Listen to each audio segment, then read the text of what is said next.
Baltimore County is one of Baltimore's most popular suburbs. In this video today, here's what we're doing. We're doing another pros and cons video, and we're updating it for 2024. So stick around. We're getting started with it right now. What's going on, everyone? It's Adam Taylor back again with another video all about living here in Maryland. Today, we're breaking down the pros and cons of living in Baltimore County. Now, Baltimore County is, in my opinion, the most popular suburban area outside of Baltimore. And I'm gonna give you the pros, give you the cons, and ultimately you have to make the decision if Baltimore County is the right fit for you. So let's get into the pros and cons right now. All right, so the first pro of living in Baltimore County is this: you're gonna be able to enjoy all types of living. Here's what I mean by that. Maybe you grew up on a farm and you wanna live on a dairy farm. You can do it in Baltimore County. You can go to northern Baltimore County and get yourself, 10, 20, 50 acres or more and have at it. But if you want to feel like you're in a very urban setting, you could rent or own a condo in Towson. If you want to live in a suburb, you can do that too. If you want to live on the water, right on the Chesapeake Bay, you can move to Middle River, Essex, Dundalk. All of these places have water proximity. So if you want variety in housing choices, Baltimore County is a spot you really got to look at, my friends. Now, the second pro is a quick and easy one, and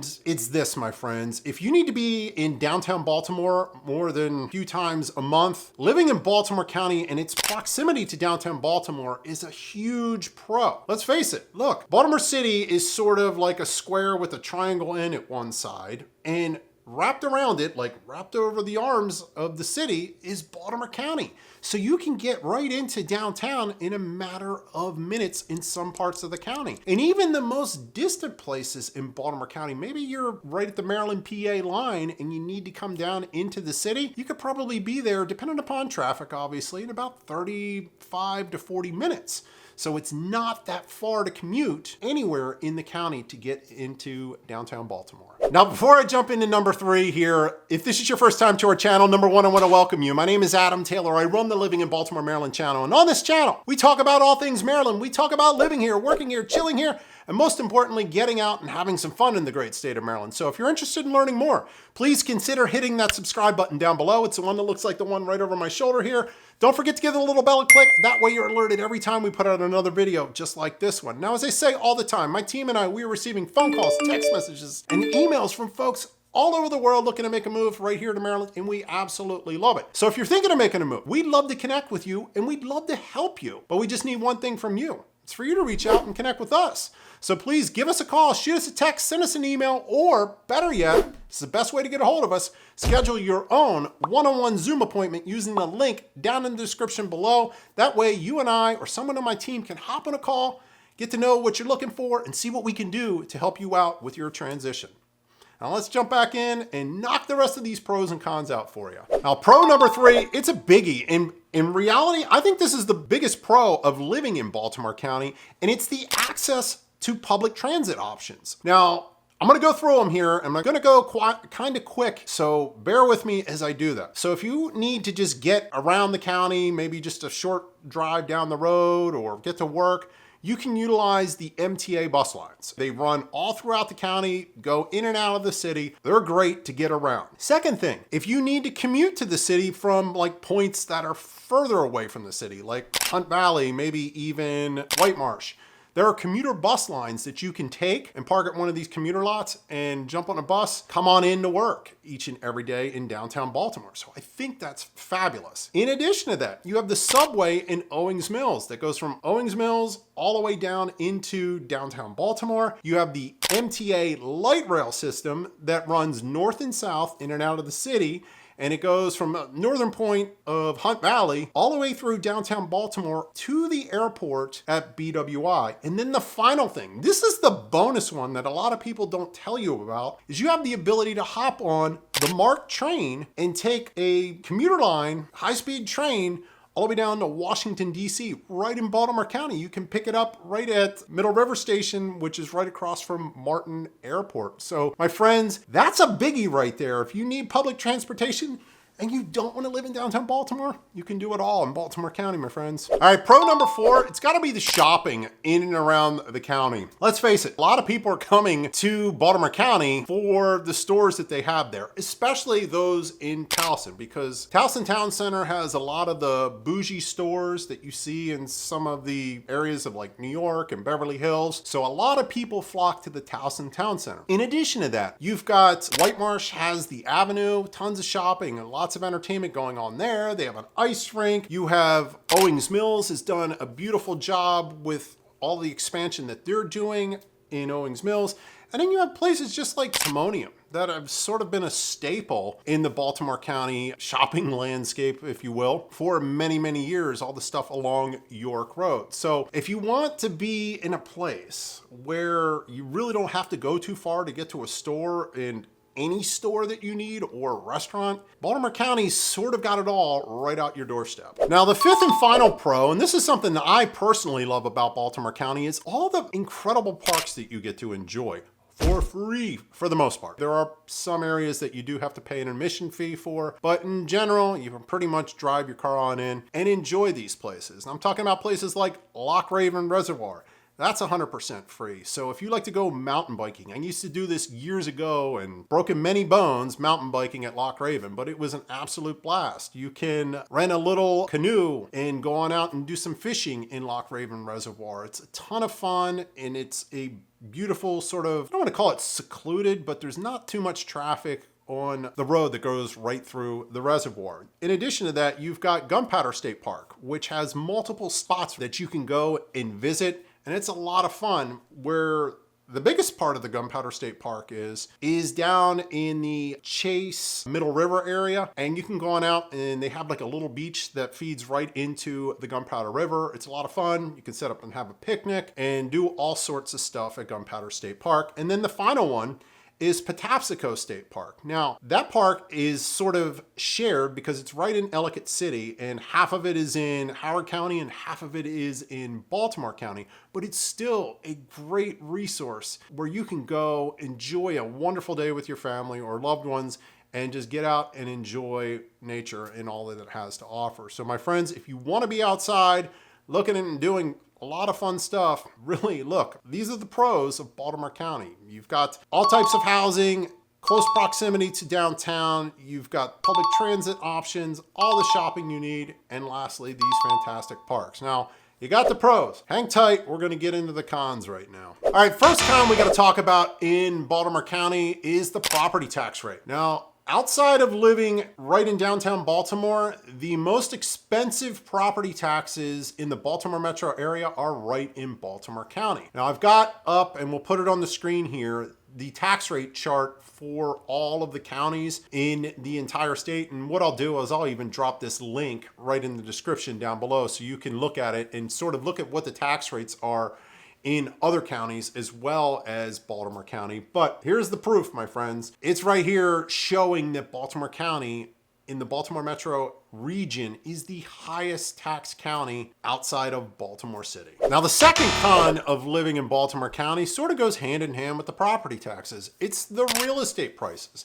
Now, I've got up here on my other screen wonderful Redfin. And what Redfin is telling us is that the median sales price in Baltimore County is $320,000. Well, that kind of sounds really good because in the Baltimore metro region, the median sales price averages about $365 to $370. And you may be thinking, why is he saying it's a bad thing if it's cheaper than the median? Here's why. Because there are some low-income areas in Baltimore County. And you can go figure that out for yourself. But some of the houses are $50,000, $75,000 houses, and they're being put into the equation when calculating the median sales price. So where I'm going with this is, although the statistics say that the median sales price is $320, which it probably is, I would anticipate that you're probably going to be paying closer to $375 or more for a good home. You know, maybe you're looking just for a townhome, 3-bedroom, 2-bath.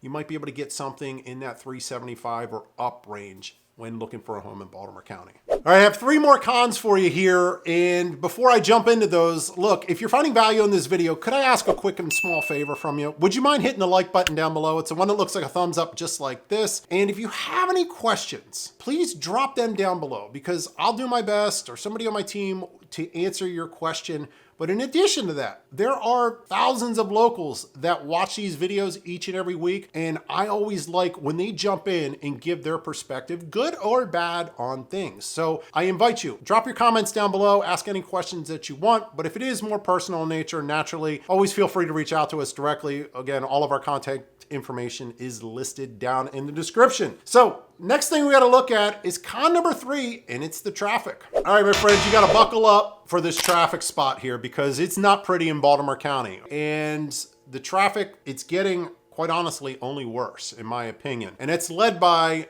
Interstate 695, which is the Baltimore Beltway. Essentially, it makes a big circle all around the county, and you can get to all points of the county pretty much using the Baltimore Beltway. But areas where traffic tends to back up is right around the 95 interchanges. There's one in Catonsville, and then there's one sort of in the Rosedale area where 95 and 695 meet. In addition to that, you've got the areas in and around Towson, starting at basically the Paring Parkway exit all the way over to the Charles Street exit, where you're going to see congestion. A lot of locals here know the Luskins Hill, where traffic tends to back up. Luskins, by the way, guys, was an old like Best Buy back in the day here in the Baltimore metro area, and it sat on top of this hill. So I'm using that as a point of reference to sort of tell you where the pockets of traffic get really, really heavy on the Baltimore Beltway. You've got stuff going on in Woodlawn out towards Social Security Administration. And then around that Reisterstown Road, 795 interchange, you're also going to see traffic build up. Now that's just Interstate 695. We've got other highways that run through Baltimore County. 95 is going to have its fair share of problems from that Rosedale area till you get to the city. In addition to that, you're going to have Interstate 83, which starts sort of in that, well, actually it starts in downtown Baltimore, but you're going to be able to pick it up in Baltimore County and take it all the way up to Pennsylvania line and beyond. And that can get a little bit hectic. It's not too bad. You're really only seeing the traffic build up sort of as you get closer to 695, but you do need to be aware of that. And then the last one that I want to bring your attention to is 795, which takes you directly out towards Owings Mills. And that can get, hectic during rush hour. And let's not forget, like, the big roads in the Towson area. Like, for example, York Road becomes an absolute mess at times. And I'm telling you, sometimes you'll sit in traffic longer on York Road, and you locals know what I'm talking about here, than you will if you would have just gotten on the highway, thinking you were going to save yourself 10 minutes. You ended up costing yourself an additional half an hour. So my friends, buyer beware, the traffic is not good in Baltimore County. Con number 4, it's got to be the rise recently in property crimes. So I've got up on the other screen here. This is really cool how Baltimore County does this, okay? Because you can really drill down into the different areas here in Baltimore County. But on the left side, you have this sort of zip code map. And naturally it says, or the way it's illustrated here, is the darker the color, the more crime that's occurred. In addition to that, the county is also giving you where these things are happening, and they basically put the zip codes as to where the crimes are occurring. So I really like that in being transparent as to what's going on in these areas. But where I want to bring your attention to is if you look to the right side of the screen here, you're going to see at the top here, the larceny and thefts is the #1 crime in Baltimore County. And you'll see some of those spikes, and I'm going to preface this here, a lot of times in and around the shopping mall areas. Let's face it, no matter whether you're in Baltimore, Kansas, Oklahoma, Florida, South Carolina, it doesn't matter. Cars are going to get broken into when people leave stuff laying on their seats. And more than likely, that's probably what's causing these numbers to spike. So where I'm going with this is do your research, but utilize this tool. This is directly from the Baltimore County Police Department. You can Google Baltimore County crime rate, and this will come up and go right to the source that has all the data that's feeding everybody else and get the information that you need to make an educated decision. Now, I grew up in Baltimore County. It's a great spot to live, but I do want to be transparent and show you what's going on in the county too. All right, con number 5 is only going to apply to a few of you, and it is the flooding that parts of Baltimore County can experience. Look, on the eastern side of Baltimore County, some of it borders the Chesapeake Bay or other tributaries that go into the Chesapeake Bay, and areas like Dundalk, Essex, Middle River, Sparrows Point are all going to be potentially affected by any flooding or storms that come up the Chesapeake Bay. I can remember back when Hurricane Isabel came through, Middle River was wiped out, and it took so much time for Middle River to rebuild. So my friends, those are the pros and cons of living in Baltimore County. What do you think? You think the pros outweigh the cons or vice versa? Drop it down in the comments below. Now, if a move to Maryland is in your future, my team and I would love to help you, as I mentioned previously, but we just need one thing from you. We need you to reach out and connect with us. So please make your Zoom call appointment using the link down in the description below, or give us a call, shoot us a text, send us an email. We're here to help you no matter where you're looking to move in Maryland. From Baltimore down the bay, all the way to the beaches in Ocean City, my team and I have you covered. Now, before you go, I want you to check out this next video. This is your next step in learning more about what life is like here in Maryland. Till the next video, my friends, take care, stay safe.